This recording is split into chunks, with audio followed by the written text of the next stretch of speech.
It's my gas to know and iconic Sonics. Thanks. The Swinomish Casino and Lodge, a great partner and a full-on entertainment experience located on Highway 20, just east of Anacortes. I was at the casino and lodge a couple of weeks ago and just had a great time. A Saturday night, we started out with a sensational dinner at 13 Moons. You know, the natural beauty and the stunning views of Padilla Bay that's enough.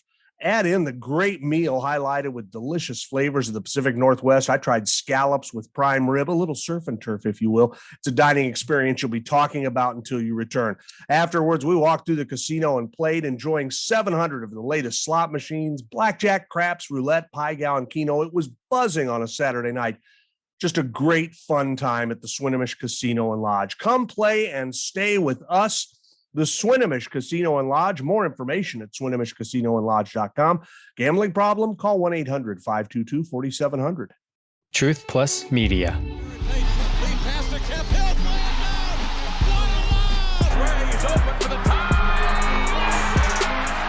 Haywood the steal and puts it down.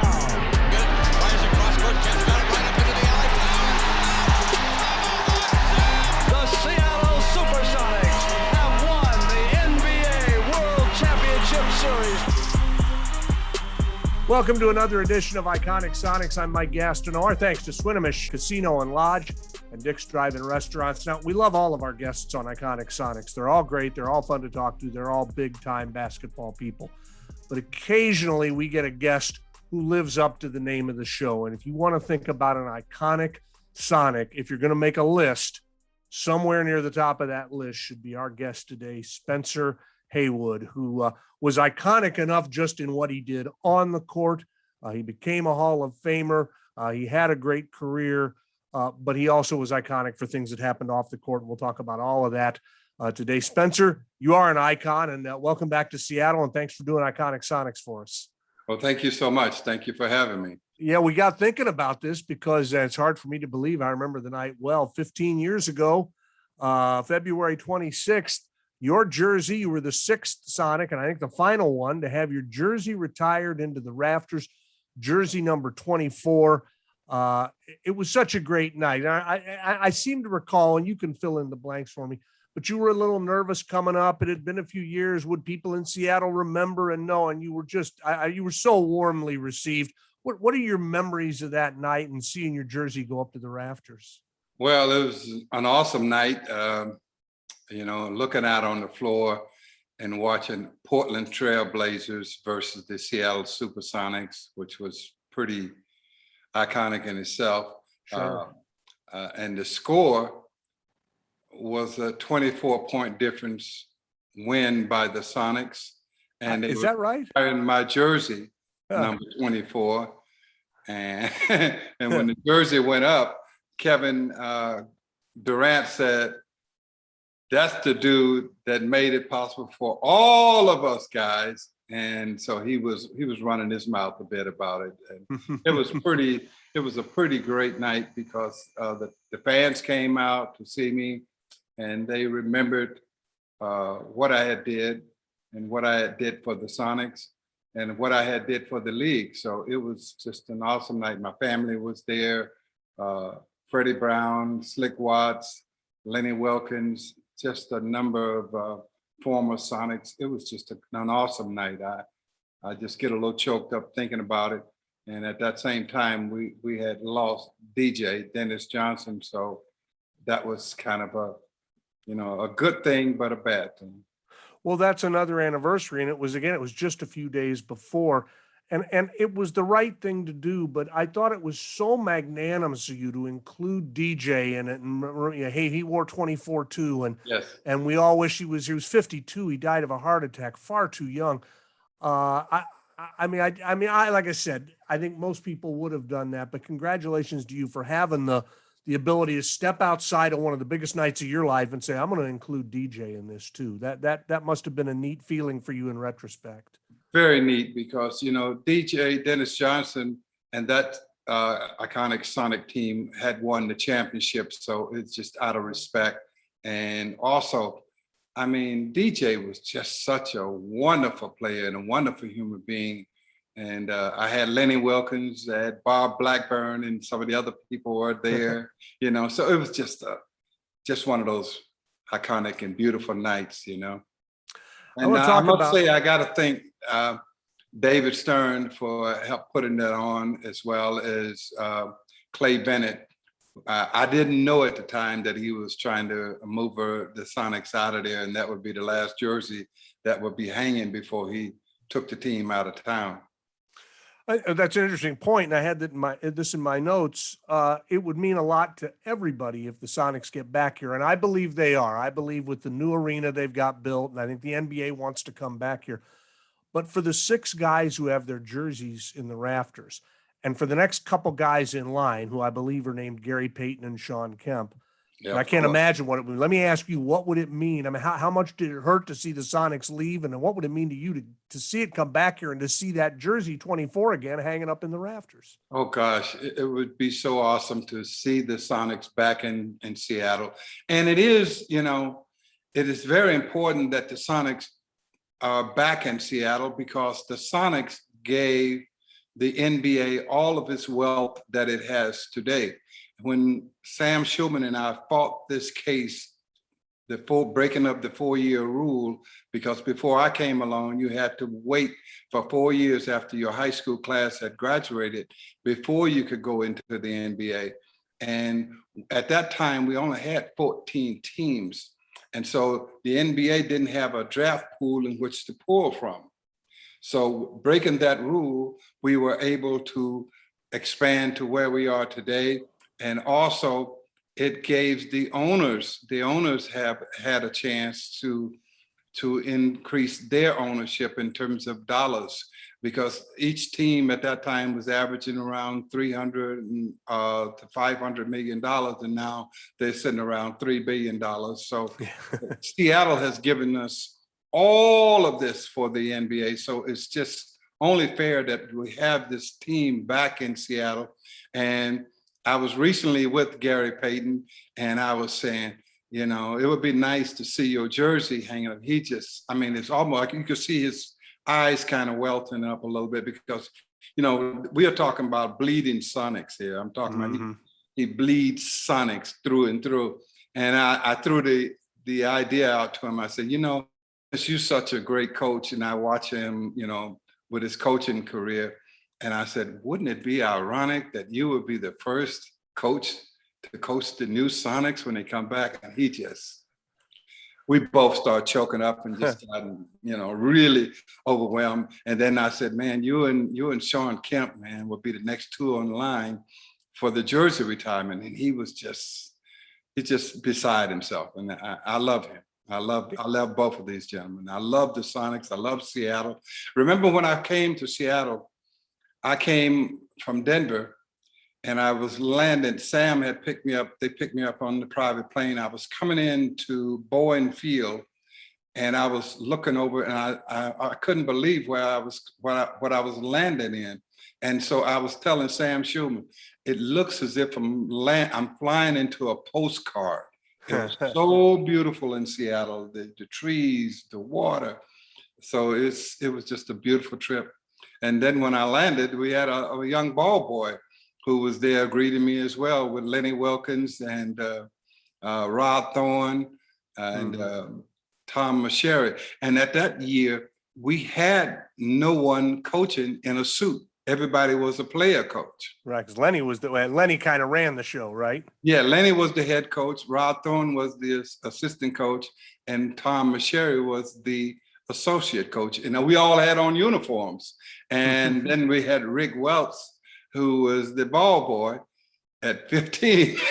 And he was escorted to send me around and to be with me, because we were closer in age than Lenny and the other guys, because he was 15 and I was 20. So we would ride over to Seattle University, over to the University of Washington. It was just a beautiful time. What was it like from you on the court? You could compete, you could hold your own from the minute you stepped in. You had one of the great seasons, and maybe the greatest season in ABA history. Then you come up here and you can compete right away. But as you mentioned, age-wise, you were, I hesitate to say you were a kid, but you were a real young man, and maybe even bordering still on a kid. and suddenly here's Lenny Wilkins, here's Miss Sher, here are these men that you're playing with. How tough was that for you to kind of come to grips with and to assimilate into? Well, to assimilate into it, don't want to forget Garfield Hurd, Don Coges, Zayd Abdulaziz, which was Don Smith at the time, Dick Snyder, all of us. They were protectors for this young guy coming in, and at the same time, I was going through this Supreme Court. So our first game at the Sonics, I walk out on the floor, and the NBA had hooked me up with an injunction. And they said, ladies and gentlemen, he will play tonight's game, but after tonight's game, he has a 10-day injunction. So he has to not play again. So I would sit at the Washington Towers, Washington Plaza at that time, which is the old Westin Hotel, and just look out over that water and say, wow, one of these days soon. And then when I got a chance to play, the next time they said, ladies and gentlemen, we have an illegal player on the floor. This game is being played under protest. Right. And so they would boo and throw things on me and say, go back to college. You can't play in the NBA. We don't allow that here. This is not the ABA. Come on, what do you think this is? And I was like, I got Lenny, I got Tom Sherry, I got Rod Thorne, I got the Sonics, I got Sam Schumann, who is backing this whole process, And so I went out and kept playing, and we went all the way to the Supreme Court. And the Supreme Court looked at our case and said, we send young men to the war in Vietnam. We do all of these things, and this is the only sport, I remember distinctly, this is the only sport other than football where you cannot go in as a young person and play. You got tennis where they playing 14, 15 years old, 16. You have hockey, you have baseball, all of the other non-revenue sports for the colleges and the universities. You could go in and play early. Basketball and football, They said, no, we want to stick you in here for 4 years. And so to kind of make our revenue going. But by the way, we are a nonprofit. Right. Sure. Well, Sure. and the thing is, you not only had the physical skill, the basketball ability to compete, you could legitimately look at me in the eye and say, I have got to help my family. You were coming from a very poor background. Talk about your mom and about the situation in Mississippi, and then you ended up in Detroit. But you weren't somebody just out here to just prove a point. You were really trying to get money for your family. Yeah, well, I'm from a farming community, which is not farming, but they call it sharecropping, but it wasn't sharecropping. It was just, you were owned by the farmer, and you would go out and you pick cotton from sun up to sundown, you plant cotton, you would do all of the field work. And so my family had been doing that since they were born, since they were, brought over in this country to do that type of work, and slaves. And so my mom had been working for all of those years, and her back had went out. And so she couldn't drag the sack of 100 pounds. So she was crawling on the ground, picking cotton for $2 a day. And so I had to go up north to Detroit to finish my high school, because the farmers had decided that this is a big kid, and the best way to keep him on the farm and make him a good farm worker is to put him in jail for a little while, and then he's relegated to the farm. So they had put me in jail for a couple of nights, and then I got out of jail, and then my mom shipped me right off to Detroit. So when I arrived in Detroit, I was trying to finish my high school and maybe go to college down in Bowling Green State University, where my brother had went to college. But my mom was just struggling and struggling. My family was still struggling, trying to survive on $2 a day. And here's the opportunity to go play professional basketball. And I had to take the opportunity, because my family was dirt poor. There was no other option for me. I was the breadwinner. I was the gifted one. I was the one that everyone looked at and said, this is the guy that can bring us up out of slavery. So the opportunity came about, and Sam Schumann, my gosh, he put his franchise on the line. Yeah. The Yeah. Sonics was put on the line for this case. And you know, you talk about the situations in Mississippi. We think of that stuff as happening, 100 years ago. This is the mid '60s we're talking about, right? What did they throw you in jail for? What charge did they? Well, they said that over at the country club, this guy named Willie Harris, he welded a quarter onto a nail. He nailed it into the windows because we wasn't allowed to go and drink out of the white fountains or do any of this stuff like that. So I was a caddy over at this country club. So they nailed the quarter. He nailed the quarter onto the stand. So when I would go to the window to try to get me some nabs, and some Coke and a Coca-Cola to keep me nourished. Sure. I was trying to pick this quarter off, and it wouldn't leave.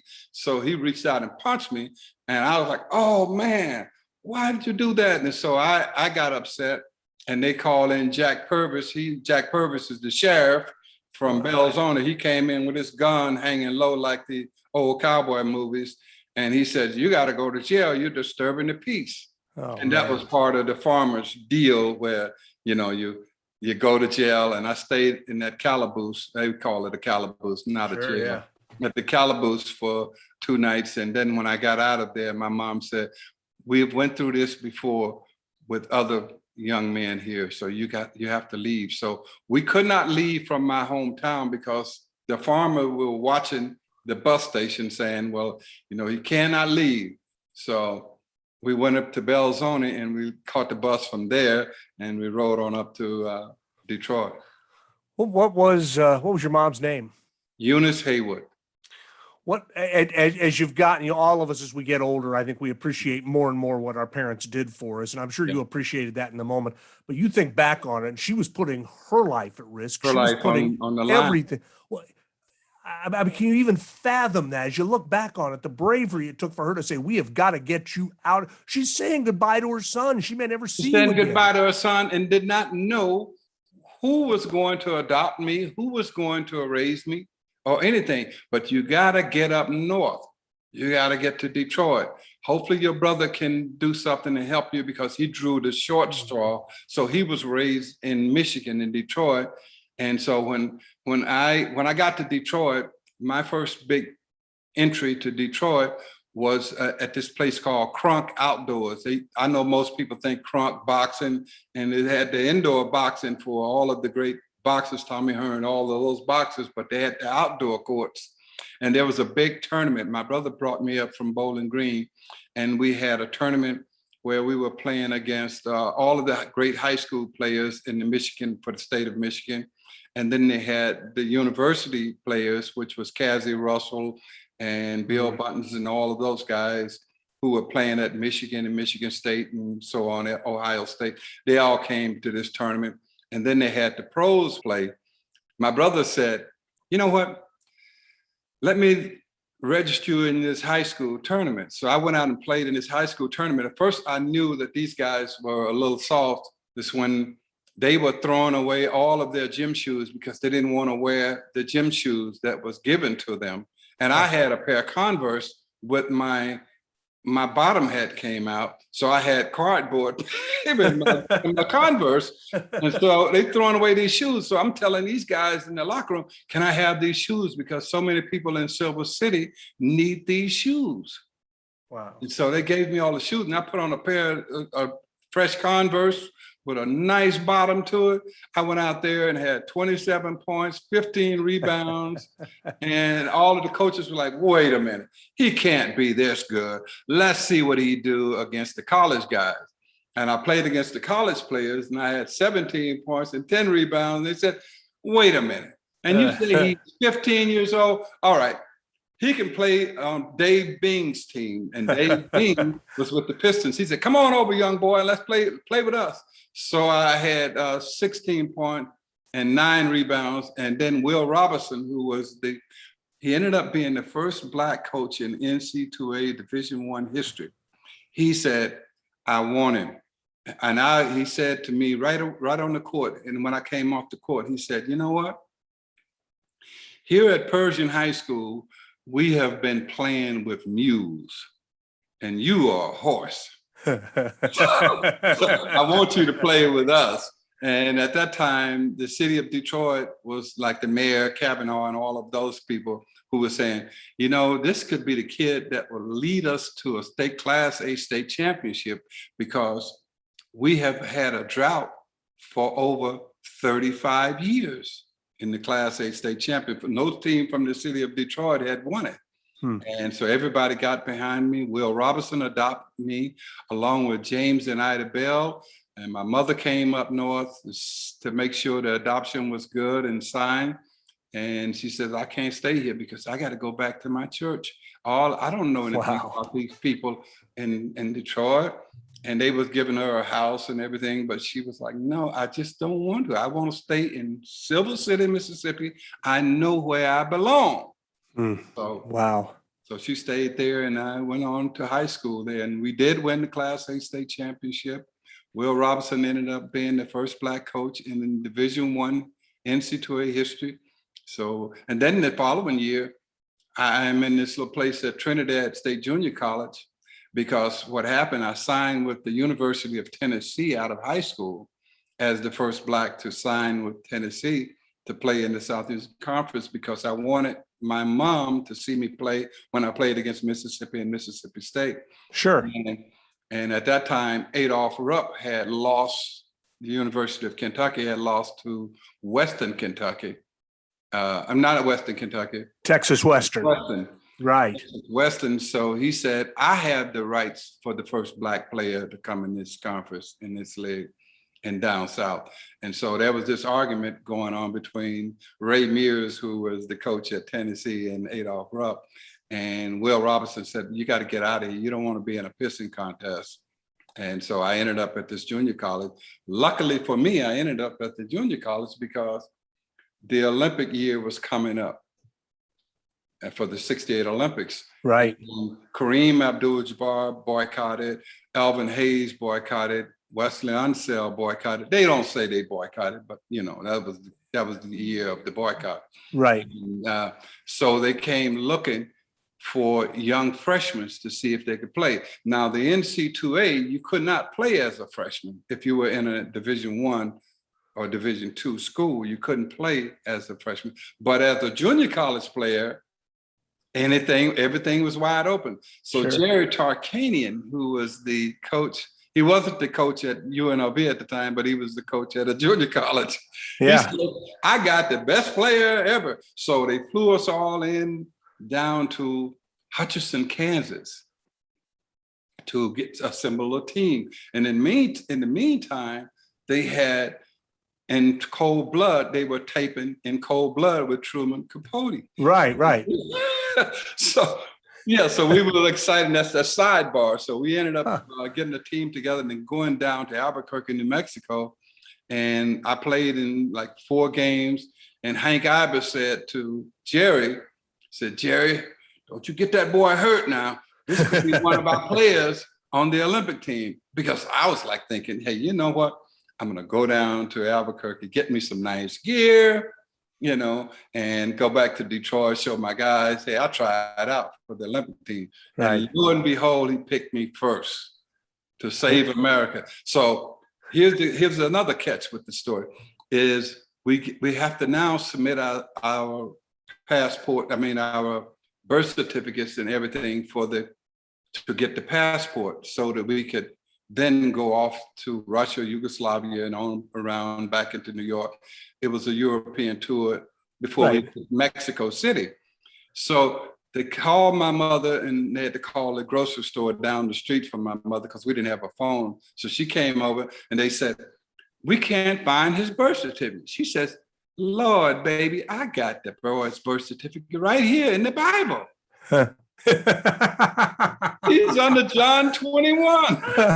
Moms keep it in the Bible. Because I was born by midwife.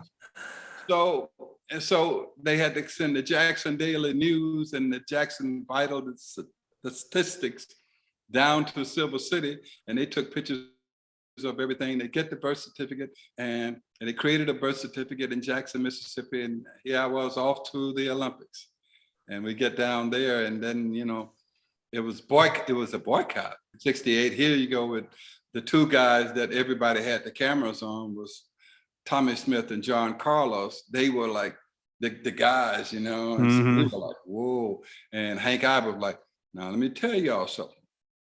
Don't you go near that some bitches. I don't need that. I don't want this shit, so we was like, oh, John and Tommy would come over to us. Like, I was like, hey, can't talk. And plus I'm just 19 years old. I don't want to talk to nobody. Right. And then George Foreman, who was there for boxing, he was like, whatever we do, we got to stay together. We're buds. We're going to eat this place out of a home.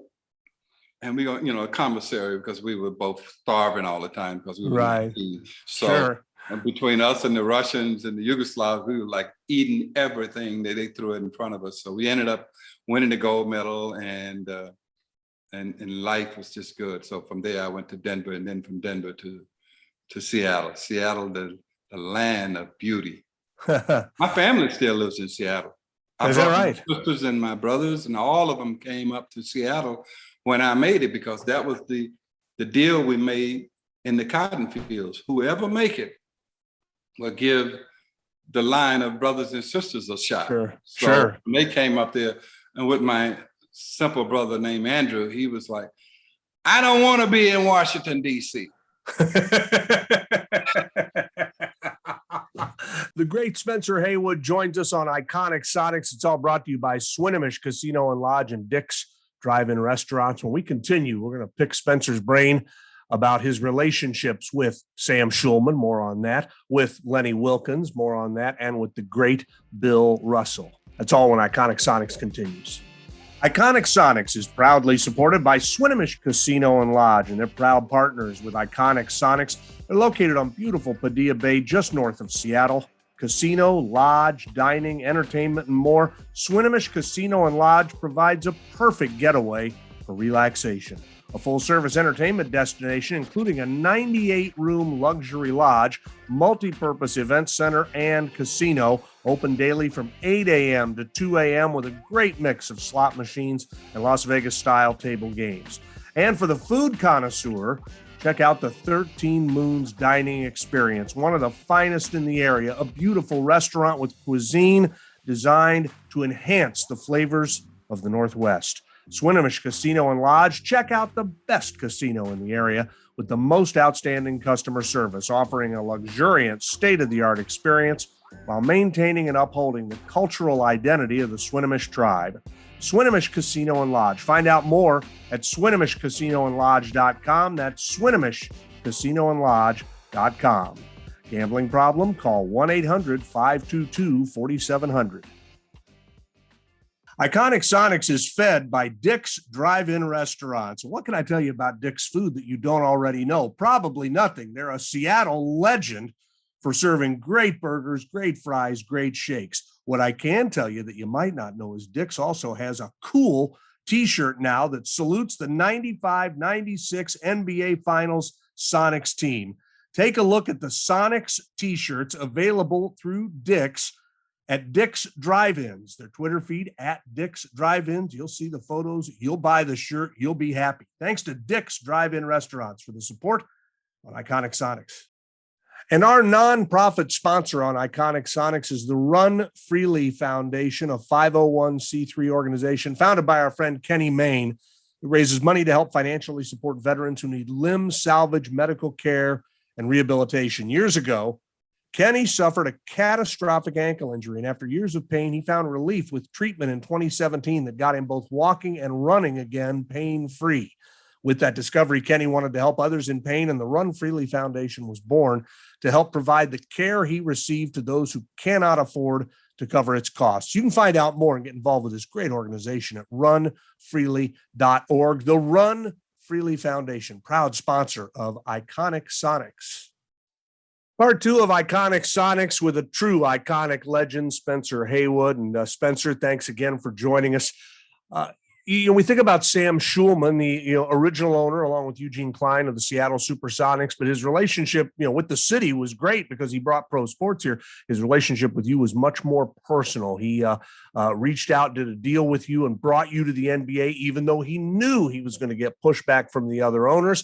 And I don't know if he knew he was going to end up going all the way to the Supreme Court, but that's what happened. You and he fought this fight to open up the league to players who had not completed their college eligibility. That's kind of the story, right? That's how you and Sam Schulman got to know each other.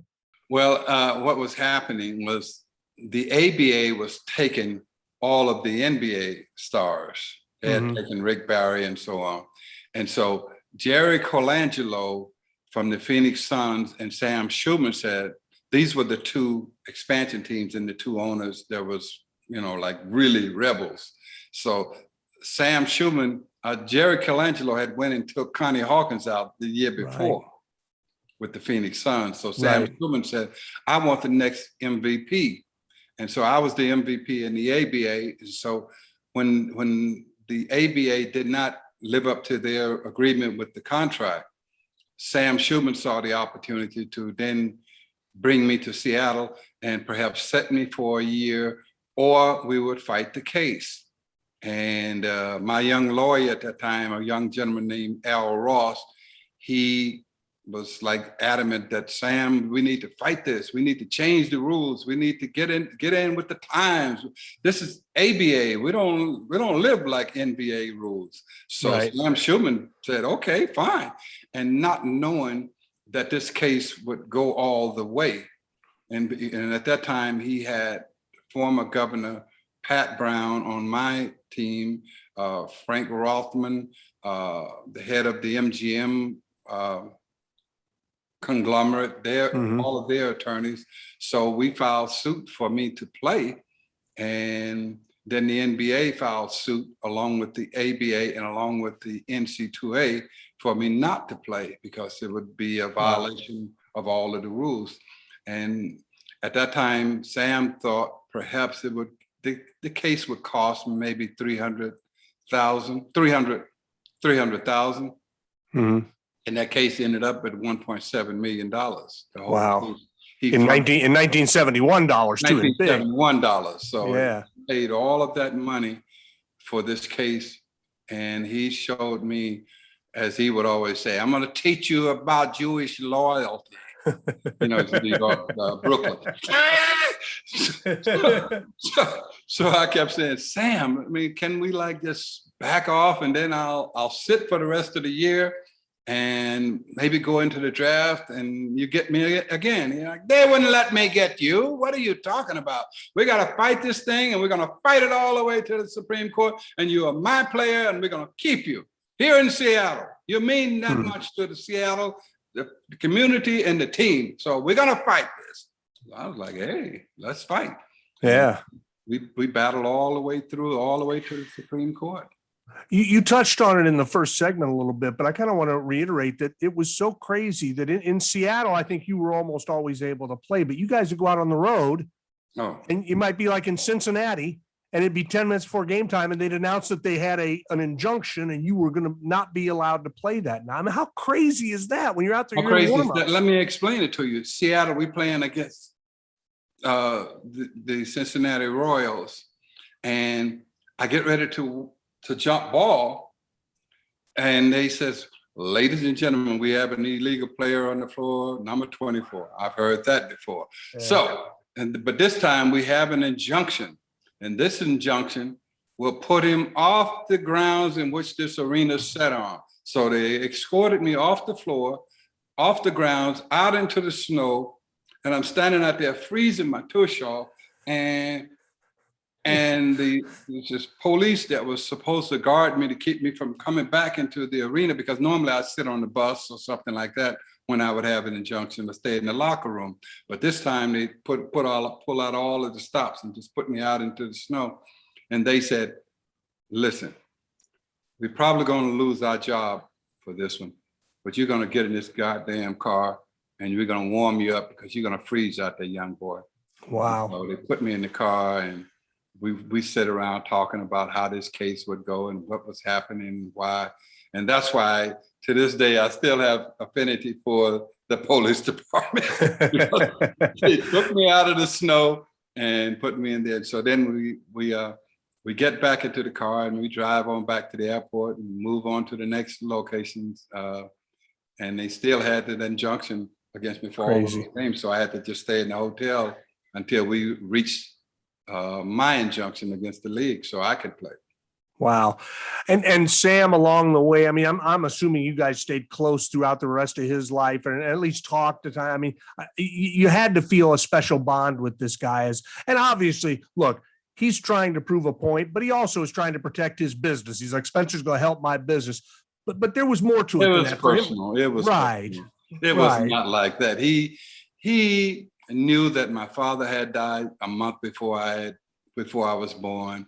He knew that I had been adopted and raised in Detroit.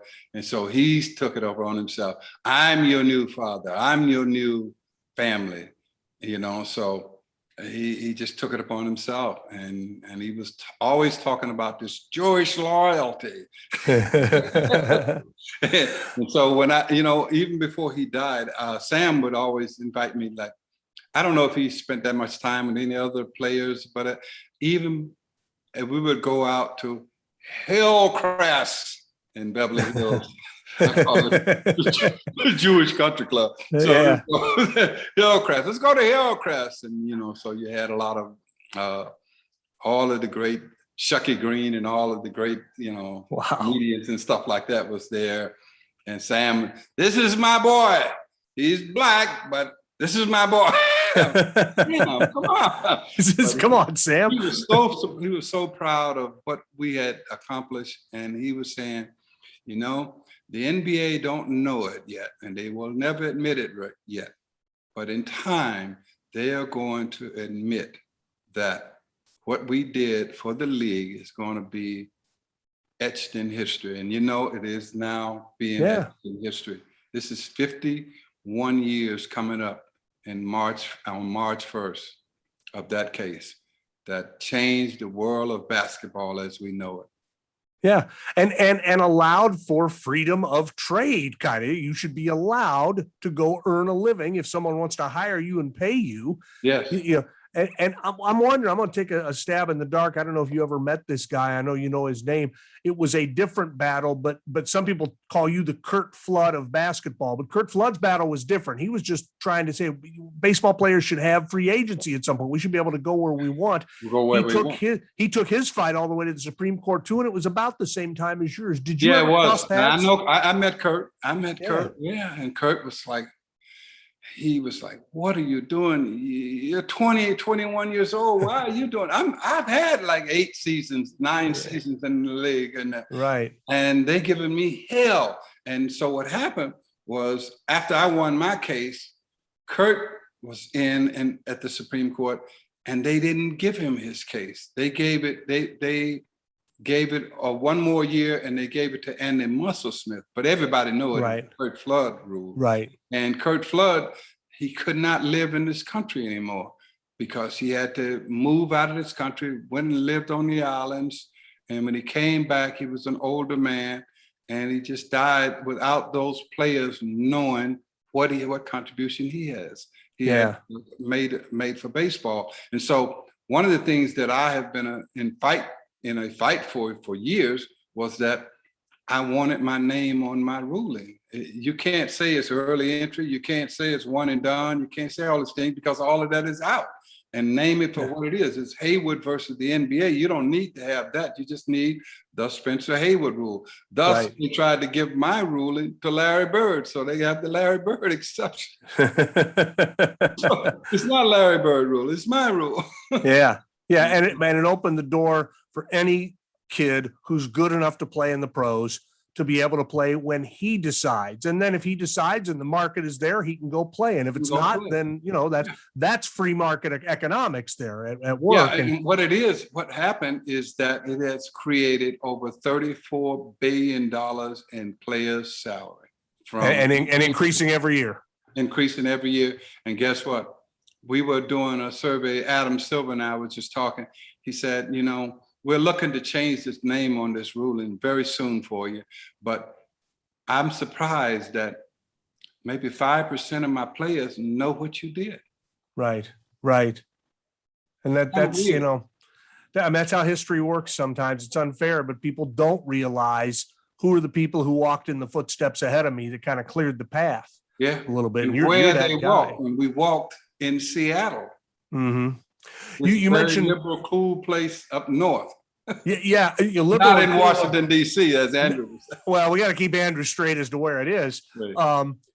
Lenny Wilkens, you mentioned, you know, and a guy who this city embraced, you know, in the early 70s as the player coach, and he became the first real superstar in this city's history, and you as well. But Lenny, and you mentioned him kind of having your back. What do you remember about playing for Lenny and about those teams in the early 70s? What made him a good coach?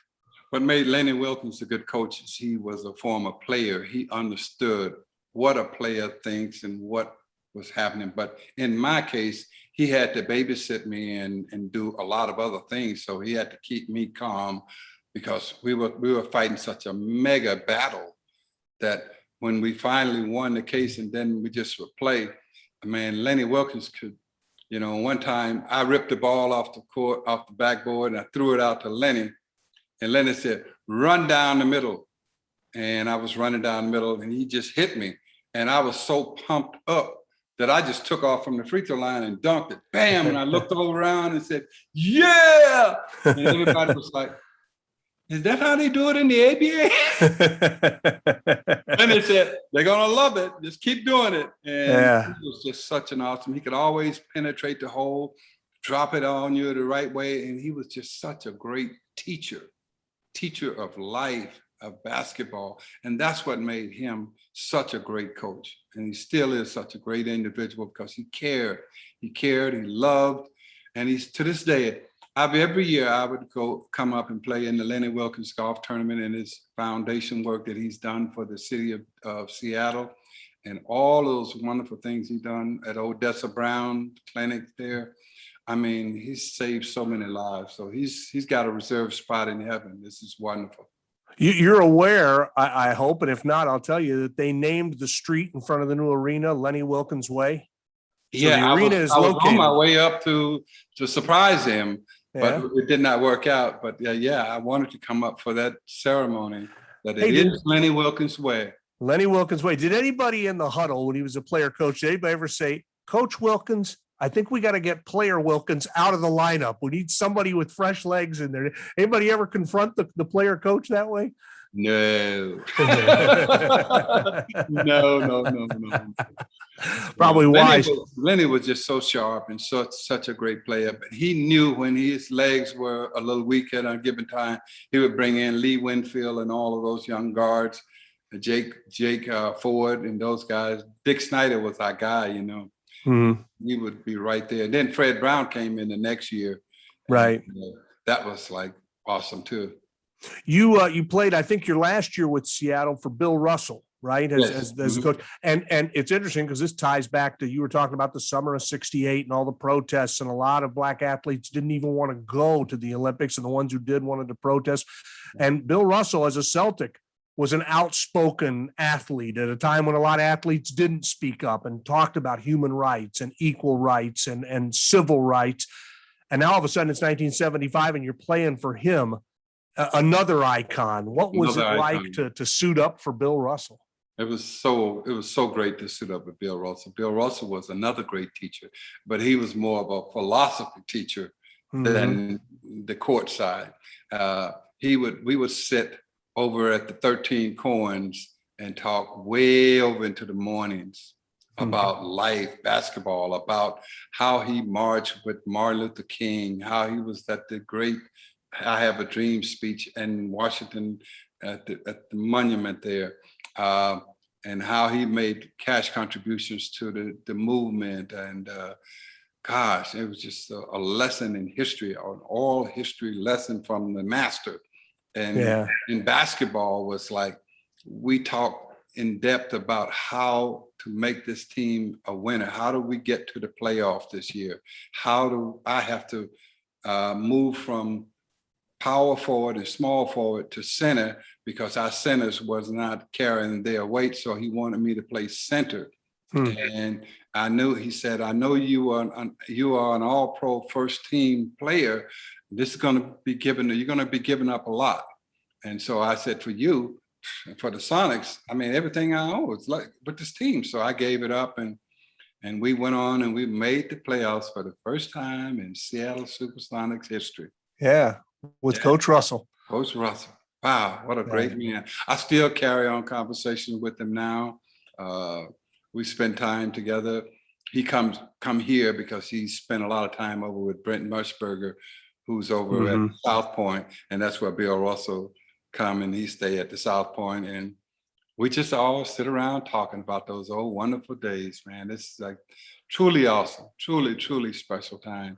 And we was hoping to see him at the 75, but he could not make it. So yeah, you've lived such an amazing life, and I mean, you think about the choices you made and the stuff you did that to walk in your shoes, it's almost impossible to conceive. I mean, you were a young man when this was happening, and you're a smart guy. Did you have a concept in your head of the impact this was going to have? Did you think to yourself, wow, this is really big what Sam and I are fighting for?